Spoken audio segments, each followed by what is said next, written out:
Hello दोस्तों, मेरे YouTube channel हर top NCERT में आपका स्वागत है।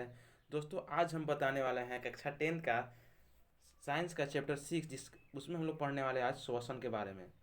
देखिए, श्वसन जैसे कि श्वसन क्या होता है। तो जैसे हम खाना खाते हैं, तो जब हम खाना खाते हैं तो कोई भी काम करने के लिए हमें एनर्जी यानी कि ऊर्जा की आवश्यकता पड़ती है। किस चीज़ की आवश्यकता पड़ती है? ऊर्जा की। तो जब हम खाना खाकर और खाना से हम ऊर्जा जो बनाते हैं, ये कैसे बनता है? तो श्वसन की क्रिया से हमें ऊर्जा प्राप्त होता है। अगर हम श्वसन नहीं करेंगे तो हमें ऊर्जा प्राप्त नहीं होगी। तो आइए समझते हैं श्वसन किसे कहते हैं। ये तो समझने की बात हो गई, अब परिभाषा समझते हैं।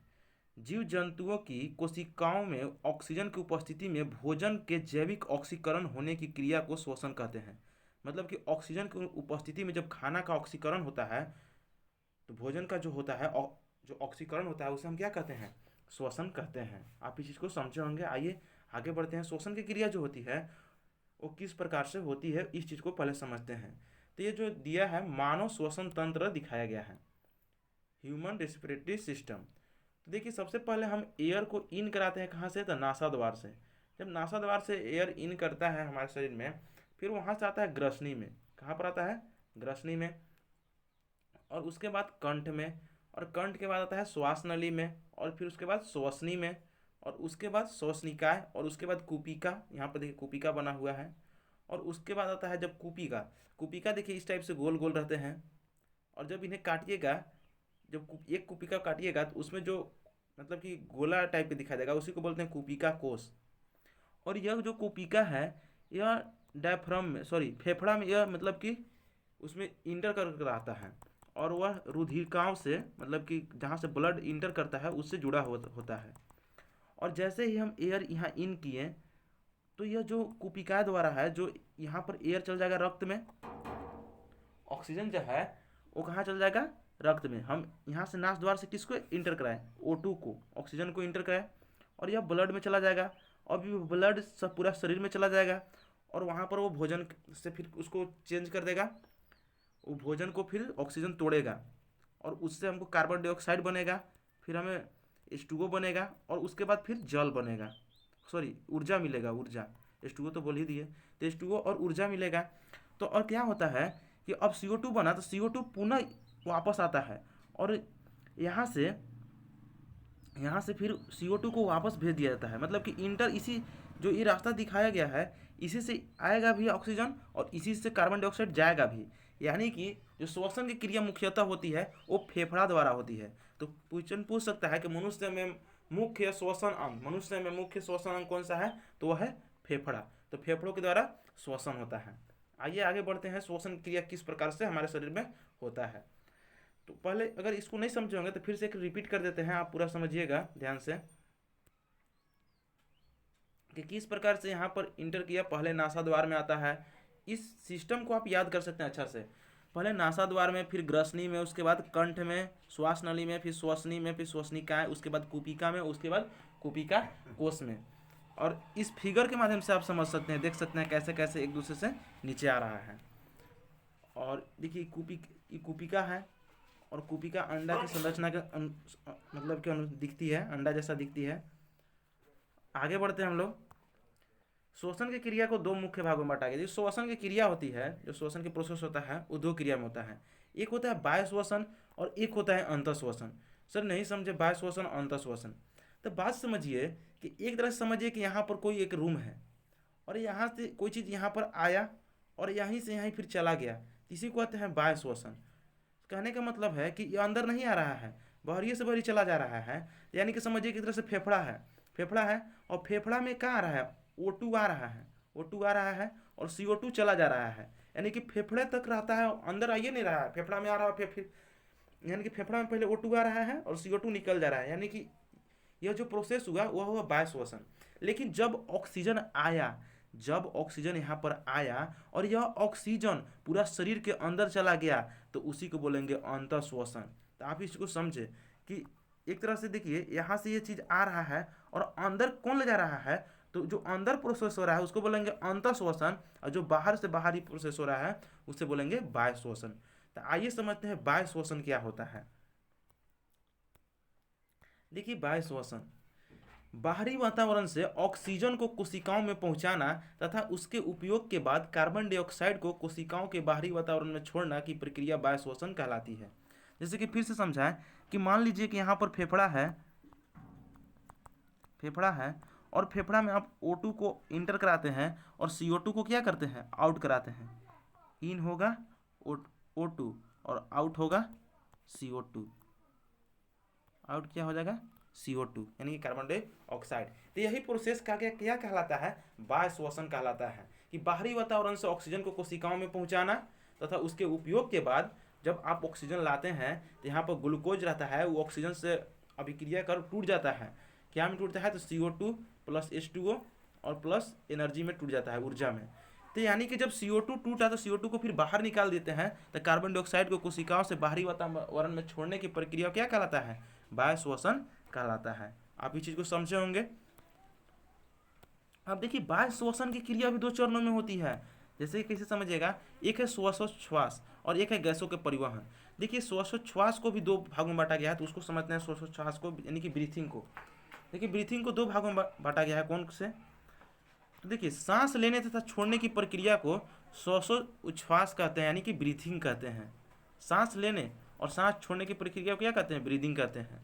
ब्रीदिंग द्वारा बाहरी वातावरण और श्वसन अंगों जैसे फेफड़ों के बीच गैसों का आदान प्रदान होता है, कि पहले इन किए और फिर आउट किए। तो जो श्वासोच्छ्वास यानी कि जो ब्रीदिंग की क्रिया है, ब्रीदिंग की क्रिया क्या होती है, तो सांस लेने यानी कि सांस इन और सांस आउट की जो प्रक्रिया है उसे हम क्या कहते हैं, ब्रीदिंग कहते हैं, ब्रीथिंग। और जो ब्रीथिंग द्वारा बाहरी वातावरण से, और ब्रीथिंग क्या है, ब्रीथिंग का सर मुख्य काम क्या है, तो बाहरी वातावरण से श्वसन अंगों जैसे फेफड़ों के बीच गैसों का आदान प्रदान होता है। अब आगे समझते हैं, ब्रीथिंग की क्रिया भी दो चरण में संपन्न होती है। तो देखिए पहले बताएं कि इन करता है, पहले चरण में बाहरी वायु से ऑक्सीजन श्वसन अंग में पहुंचाया जाता है, इसे हम प्रश्वास कहते हैं। मतलब जब पहले हवा इंटर किया तो उसे हम क्या कहेंगे, प्रश्वास कहेंगे। और दूसरे चरण में क्या होगा कि कार्बन डाइऑक्साइड को शरीर से बाहरी वातावरण में निकाल दिया जाता है, उसे हम क्या कहते हैं, उच्छ्वास कहते हैं, यानी कि एयर को आउट कर दिया जाता है। तो ब्रीथिंग आप समझे होंगे। ब्रीथिंग किसे कहते हैं, तो सांस लेने और सांस छोड़ने की प्रक्रिया को ब्रीथिंग कहते हैं। और ब्रीथिंग की क्रिया दो चरणों में होती है। क्या, तो एक बार एयर इन किया तो उसे हम बोलेंगे इंस्पिरेशन, जब एयर आउट किया तो उसे हम बोलेंगे एक्सहेलेशन, मतलब कि उसे बोलेंगे कि उच्छ्वास बोलेंगे। जब एयर आउट होगा उसे बोलेंगे उच्छ्वास, और जब एयर इन करेगा उसे हम क्या बोलेंगे, प्रश्वास कहेंगे। तो आप इस चीज़ को समझे होंगे। देखिए जब एयर इन करता है तो फेफड़ा यहाँ पर क्या हो रहा है, सिकुड़ जा रहा है। और लेकिन जब यहाँ पर देखिए फेफड़ा मतलब कि नीचे की तरफ चल जाए, जब एयर इन तो फेफड़ा नीचे, डायफ्राम नीचे।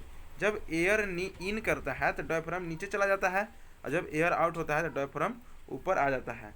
इसी समय जब डायफ्राम नीचे जाता है तो जो हमारे पसलियाँ रहता है वो थोड़ा सिकुड़ जाती है। क्या होती है, सिकुड़, मतलब कि इस जब ब्रीदिंग इन होता है तो फेफड़ा जो होती है वो सिकुड़ जाती है, पसलियाँ। और ब्रीदिंग जब आउट होता है यानी कि जब निकलता है एयर, तो जो पसलियाँ रहते हैं वो क्या होते हैं, फूल जाते हैं। इस चीज़ को आप समझिएगा। आगे बढ़ते हैं, गैसों का परिवहन। इस क्रिया के अंतर्गत ऑक्सीजन रक्त के माध्यम से कोशिकाओं में पहुंचता है और कोशिका में ऑक्सीजन के फलस्वरूप उत्पन्न कार्बन डाइऑक्साइड को कोशिका से पुनः रक्त के माध्यम से फेफड़ों में पहुंचा जाता है। देखिए अब गैस का परिवहन, मतलब कि ब्रीदिंग की क्रिया तो हो गई, पहले आया, अब यहाँ फेफड़ा में आ गया है क्या, O2। अब O2 आया तो O2 देखिए, O2 तो वहाँ कुपिका था, और जब कुपिका में था O2 तो कुपिका टच रहता है रक्त वाहिनी से, और वह रक्त शिरा से मतलब रक्त वाहिनी से कनेक्ट रहती है, और उससे रक्त के माध्यम से हीमोग्लोबिन के माध्यम से पूरे शरीर में जाती है। और वहाँ पर वह जब टूट जाता है, वहाँ पर ऑक्सीकृत हो जाता है ऑक्सीजन की सहायता से ग्लूकोज, तो कार्बन डाइऑक्साइड बनता है। और ये कार्बन डाइऑक्साइड पुनः फेफड़ा में पहुँचता है, CO2 पुनः फेफड़ा में पहुँचता है, और फिर उसी को बाहर निकाल दिया जाता है, यानी कि गैसों का परिवहन भी हुआ। पहले O2 आया और CO2 चला गया, तो क्या हम जानेंगे गैस का परिवहन भी होता है। तो इस क्रिया के अंतर्गत ऑक्सीजन रक्त के माध्यम में कोशिकाओं में पहुंचता है और कार्बन डाइऑक्साइड को पुनः रक्त के माध्यम से फेफड़ों में पहुंचाया जाता है। इस चीज़ को समझे होंगे। आगे बढ़ते हैं, अब जानते हैं अंतःश्वसन क्या होता है। देखिए अब हम बताए थे, एक बताए थे बाह्य श्वसन, एक बताए थे अंतः श्वसन। बाह्य श्वसन में समझाते हैं कि वो बहरी बहरी होता है, और अंतः श्वसन में समझाएं कि देखिए उसमें अब अंदर की बात होगा। तो बोल रहा है कि वह प्रक्रिया जिसमें कोशिकाओं में मौजूद भोज्य पदार्थ ग्लूकोज ऑक्सीजन के द्वारा ऑक्सीकृत होकर कार्बन डाइऑक्साइड, जल एवं ऊर्जा एटीपी के रूप में निर्माण करते हैं, उसे हम क्या कहते हैं? अंतः श्वसन कहते हैं। यानी कि क्या? तो ग्लूकोज ऑक्सीजन के द्वारा कार्बन डाइऑक्साइड प्लस जल प्लस ऊर्जा का निर्माण करते हैं, उसे हम क्या कहते हैं? अंतः श्वसन कहते हैं। देखिए फिर इस समीकरण का आप याद रखिएगा, तो आप अंतः श्वसन हमेशा कभी भी बोल सकते हैं कि वह प्रक्रिया जिसमें ग्लूकोज अणुओं का विखंडन ऑक्सीजन के उपस्थिति में होता है और उसके द्वारा ऑक्सीकृत होकर कार्बन डाइऑक्साइड तथा जल का निर्माण करते हैं, साथ में ऊर्जा भी उत्पन्न करते हैं, उसे हम क्या कहते हैं? अंतः श्वसन कहते हैं। देखिए अंतः श्वसन में सबसे ज़्यादा मतलब कि ऊर्जा उत्पन्न होती है। यहाँ पर 38 एटीपी का ऊर्जा उत्पन्न होता है, निर्माण होता है। अंतः श्वसन कोशिका के अंदर होता है, इसलिए इस प्रक्रिया को कोशिकीय श्वसन भी कहते हैं। देखिए एमसीक्यू में पूछ सकता है कि किसे कोशिकीय श्वसन भी कहते हैं, तो अंतः श्वसन को कोशिकीय श्वसन भी कहते हैं। क्यों कहते हैं? क्योंकि जो अंतः श्वसन है वो कोशिका के अंदर होता है। आगे बढ़ते हैं, अब जानते हैं ऑक्सी श्वसन। देखिए एक होता है ऑक्सी श्वसन, एक होता है अनऑक्सी श्वसन।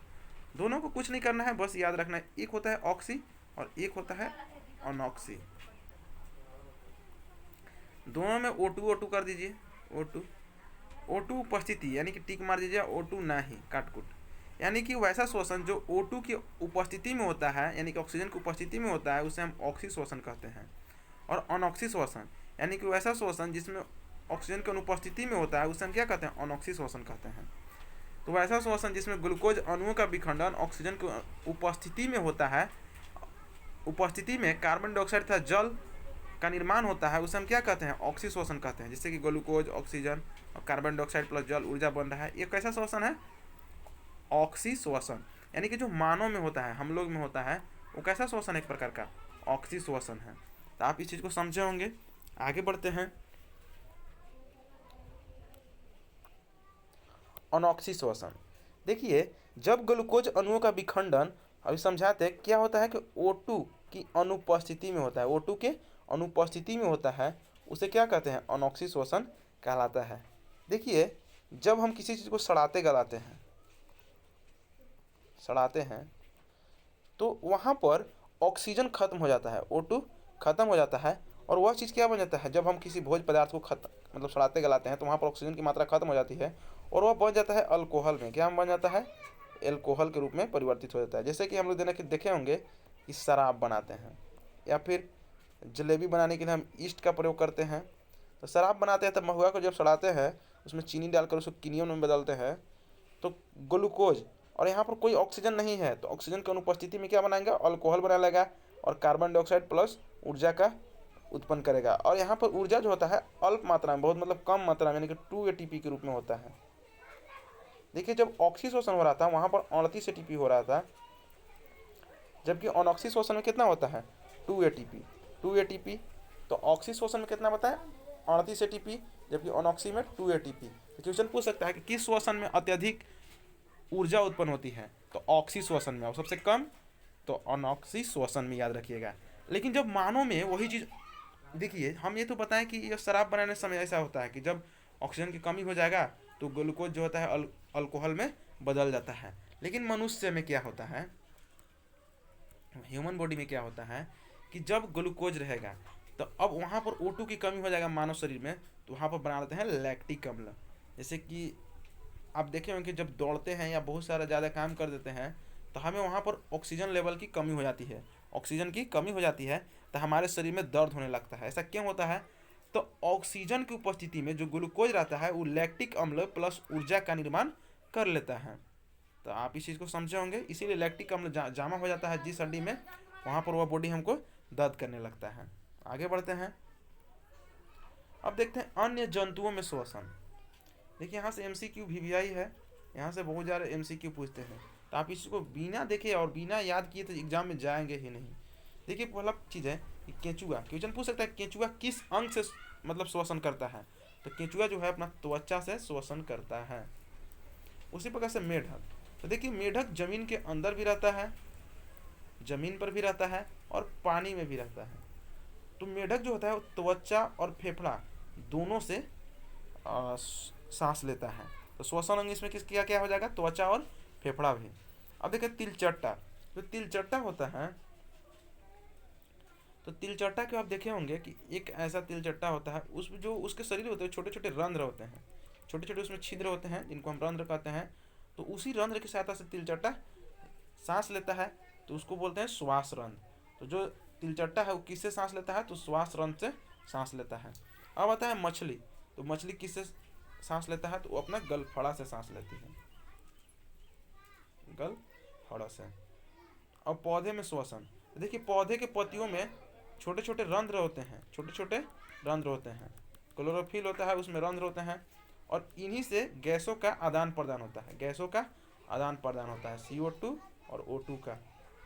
तो गैसों का आदान प्रदान किसके द्वारा होता है, रंध्र के द्वारा पौधों में। तो पौधे में श्वसन अंग क्या हो जाएगा, रंध्र हो जाएगा। और ये मनुष्य में कहेगा, तो मनुष्य में गैसों का आदान प्रदान किसके द्वारा हो रहा है, तो फेफड़ा के द्वारा, फेफड़ा। तो आप इस चीज़ को याद रख सकते हैं कि केचुआ में किसके द्वारा होता है, तो त्वचा के द्वारा, मेढक में किसके द्वारा, तो त्वचा और फेफड़ा दोनों के द्वारा, तिलचट्टा में श्वास रंध्र के द्वारा, मछली में गलफड़ा के द्वारा, और पौधों में रंध्र के द्वारा, और मनुष्य में फेफड़ा के द्वारा। तो आप इस चीज़ को याद रख सकते हैं। यहाँ से MCQ बहुत ज़्यादा पूछते हैं। आगे बढ़ते हैं। तो यह सेशन यहीं तक था, और यह था पूरा संपूर्ण रूप से खत्म। कौन सा, तो श्वसन तंत्र। श्वसन तंत्र से अगर कुछ चीज़ रह गया होगा तो आप कमेंट में पिन कर दीजिएगा, हम वो बता देंगे डीपली से। और मेरे यूट्यूब चैनल पर नया है तो चैनल को सब्सक्राइब कर दें। और आप 10th बोर्ड का एग्ज़ाम देना चाह रहे हैं तो बिना ये चैनल को फॉलो किए आगे मत जाइए। थैंक यू दोस्तों, जय हिंद। और मेरे यूट्यूब चैनल पर नए हो तो चैनल को बिना सब्सक्राइब किए नहीं जाएँ, तो please share and subscribe my YouTube channel. Thank you दोस्तों, जय हिंद।